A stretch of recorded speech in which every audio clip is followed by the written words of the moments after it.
Macedonia to do 50, and this time we're going to do a video response to Walking the Cow, and this time it's 6 gaming questions. So right, number 1.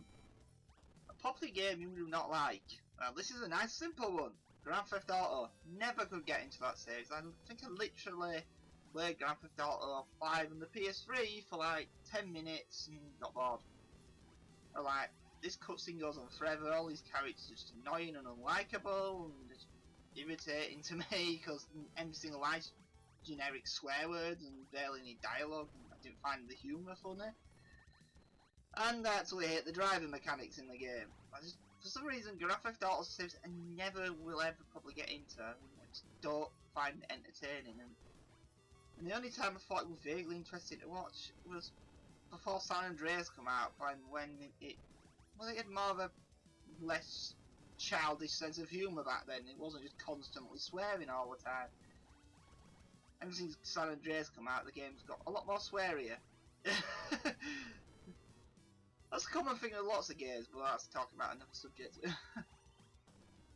Remember San Andreas? That one that had that, not San Andreas. Vice City, the one where you had to drive a band to a thing with a bomb in a car and they're all drunk. What do they call something like Fist Pump? I don't call Fist Pump, that was regularly shown it. I think Love Fist.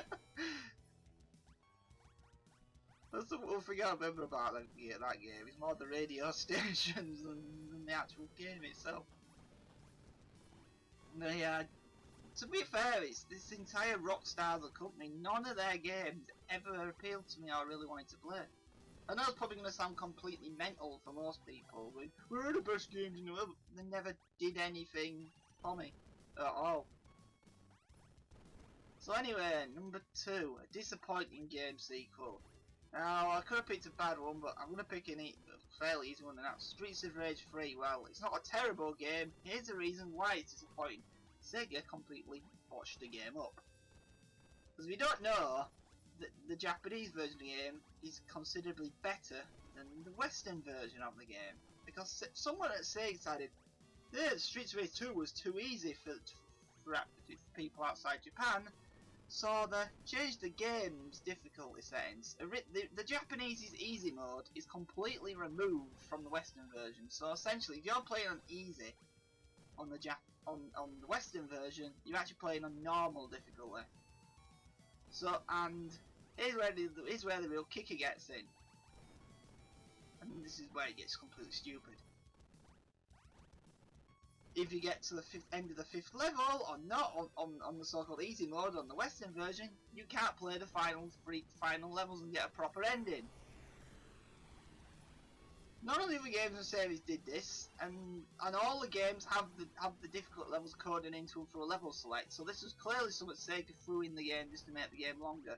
So to get the actual ending on Streets of Rage 3, you have to play on hard difficulty, which in this game is normal. I'd love to know why Sega did this. I mean, that one thing ruined the game. There's also the fact that a character technically was entirely removed from the game. Without a game gene, you can't play as him. In the first few screens of the game, there's this weird gay stereotype character called Ash, and you could actually play as him, but you can only use a cheat code to play as him now. Or Game Genie code. And there's other stupid alterations like changing the costume colours of all the characters. They, for some reason, changed what Axel said when he did a special move. Instead of going Grand Upper, it now goes Burning Knuckle. I mean, why did you do that? Stupid! All the characters' outfits' colours was changed for some idiotic reason. Only in the Western version as well. There was the same colours in the previous game, in the Japanese version. Pointless censorship to the female characters' outfits. Parts of the story was rewritten and certain scenes were entirely changed. Axel punching the screen intro was completely removed. It's like, I don't understand why Sega did all this to the game. I think the only thing that might have improved, I think the music might have been a bit better on the Western version. But that's it. Why did they botch it up and basically ruin the game by making it, like, doing all these stupid changes to it? And that's why I put it as a disappointing game sequel. Also, it's like stupidly expensive compared to the 2 games in the series if you ever want a real copy of it. Right, no, right. So number 3, a console slash computer which blew you away. Now I'm gonna pick a weird one here. I'm gonna pick the PS2, but not straight away because, to be fair, not like a lot of people, the PS1 didn't impress me when it came out because I love my Mega Drive, I loved all my 2D games, and suddenly everything went to these ugly, clunky 3D things that just didn't play as well as them. Well, yeah, there was some I mean, the very first game I ever played on the PS1 was Rayman, you know, a 2D game. And I was like, why can't all the PS1 games be like this? And you know, they look way better than the 16-bit versions, but instead we got lots of these pretty clunky 3D games that just wasn't as fun. Now, I was fine with games like Tekken and all that, but I wasn't really a fan of that many 3D games on the PS1 in general. Most of the games I like still had technically the 2D gameplay style to them, including Crash Bandicoot, because technically Crash Bandicoot is a 2D game. It's just a perspective meant to make it look 3D. I mean, you're basically just going down a straight line pretty much. So it is a 3D game, but it's trying to mimic a 2D game, if that makes any sense. So yeah, when the PS2 came around, finally 3D games actually, you could tell what anything was. They weren't massively square and blocky. You could tell what anything was supposed to be, which was a very good plus point.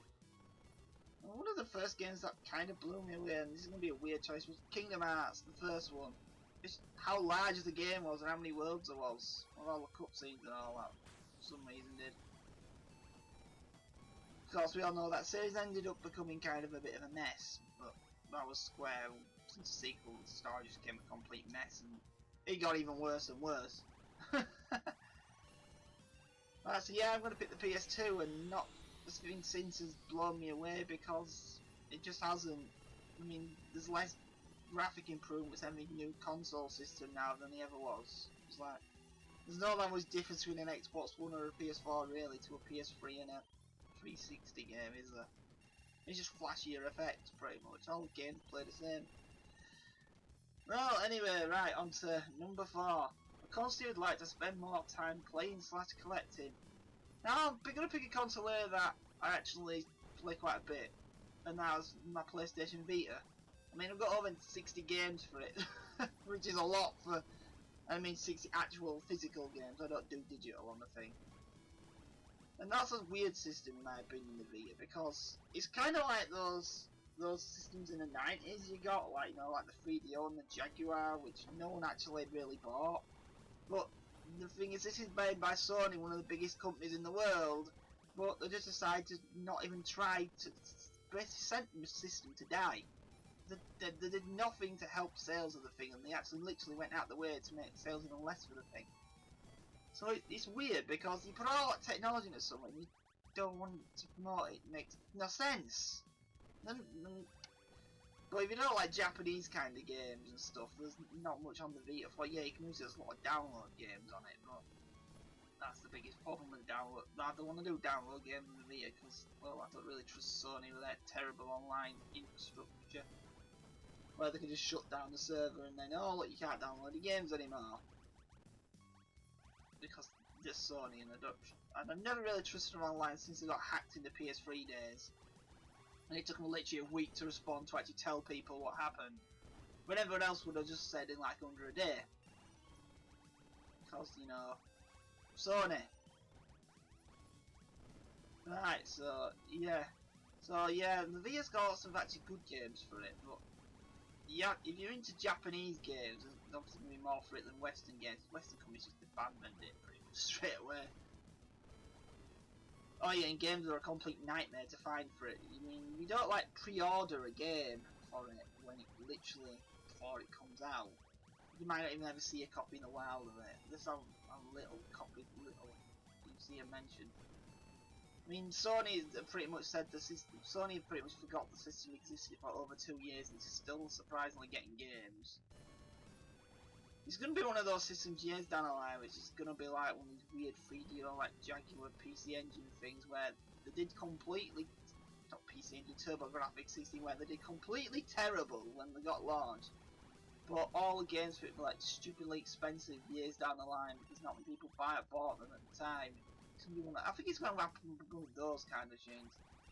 Of course, the only games I'm buying and collecting for it are the games I actually want to play. I don't see the point in buying a collecting game that you don't want, even if they are super rare. I mean, who cares? I'll buy a system to play games on it. Right, so number 5, a console computer you would like to own. Now this is going to be a nice and simple one, this, and it's kind of a thing, but, well, they exist, but I'm going to say kind of like a Raspberry Pi like thing, but I want them to be more advanced than they are at the moment. Once these systems get to, like, you can perfectly emulate PS2 games, you just have a little box, I've done all my PS2 games on it, all the arcade games I want on one little box. I'll plug in a wireless, probably Sony controller or Xbox controller that works with it. Once the technology gets that far into it, I'd love to have one of them. Just have every single one of my favourite games ever made all on one system. Of course, I don't really think I could do DS games very well, but maybe you could. Actually, you probably could with a DS. Actually, you probably could, couldn't you? Because there's a touchpad on the PS4 controller. Technically, you could do that. But yeah, basically one of these like Android box-like things which can do insane emulation, but they're not fine up to the level yet when I want one. Right, number 6, a game which got you into a game which got you into a band or particularly a genre of music. Now I'm a weird one when it comes to music. I don't really listen to it. I know that sounds what you on about. I mean, most music guys just music from game music. Oh, it's just background music on the TV. I don't think you own any music CDs or anything. I'm an old person like that, but I could just get it stuck in my head and just think of it in my head instead of. I'm weird like that. But yeah, the family's not like that. They actually buy CDs still, so it's just me being me. But yeah, the game it's actually a game, and it's a game that most people probably never heard of. It's a game called Street Skater, pronounced Street SK number A TER. Yes, well that's what it's pronounced in America. In Europe it was pronounced skater as a proper word. And actually there was a difference to the game actually because the American version of the game gives you less time to complete levels in. But you have to get lower score, but the European version of the game, the score's higher. But you get more time to complete level. It was basically a Tony Hawk clone. A very early Tony Hawk clone on the PS1. EA published it. It was a bit different than sort of Tony Hawk worked though, because you were literally just going down. It was more like kind of like a racetrack as such. There was no like free roaming of anything in this one. It was just like basically to go down and do as many stunts as possible and get to the end and get enough points at the end to play a stage. There was a sequel that slightly improved on that and made it, but then it kind of more like Tony Hawk. It wasn't as fun. And also the sequel to Skateboarding was someone holding a Pokeball from Pokemon on it. No clue reason why it did, but it did. Anyway, it was one of those games where the soundtrack was on the disc. And I don't know, my mum must have had. I remember we watched my middle brother out one game I played this, playing the first one all the time. Strangely enough, one of the unlockable characters was a ninja on inline skates. Yeah, in the skateboarding game. Yeah, it was pretty weird, but. Anyway, yeah. We never actually knew who any of the. I don't think we ever knew any of the artists who did the songs were. I think we only knew one, and I think it was a band called Less Than Jake. I don't remember any other song by him, but I've heard the same song in multiple TV shows and things, so it won't just in this game. Sadly enough, Digimon the movie. That was a weird mess of a film that was. Well anyway, we're not talking about Digimon the movie. It's a pretty weird film to be honest. I mean, that's what you get when you try to combine 3 entirely separate stories and build it into one film and then try to write a plot around it. It just and they put all this weird music in and which don't fit the move whatsoever. But anyway, well yeah, my mum used to love playing this in the car and taking us to school at work. Not work, to high school. obviously the first track was just static, so we'd skip that. Yeah, and lots of things. I think the first song they called a song called "All My Friends Are Metalheads" by Less Than Jake. But I can't remember whoever wrote all the soundtrack by. Just that's the one I only remember. Well, yeah, my mum loved that CD. As if she wouldn't be surprised if she still got those actual songs just on MP3 somewhere. If she could find the name of them or something, I ripped them from the game. Well, yeah. Well, anyway. That was 6 gaming questions by Walking a Cow. I'll put a link to his channel if you want to visit it. And anyway, thank you for listening and watching.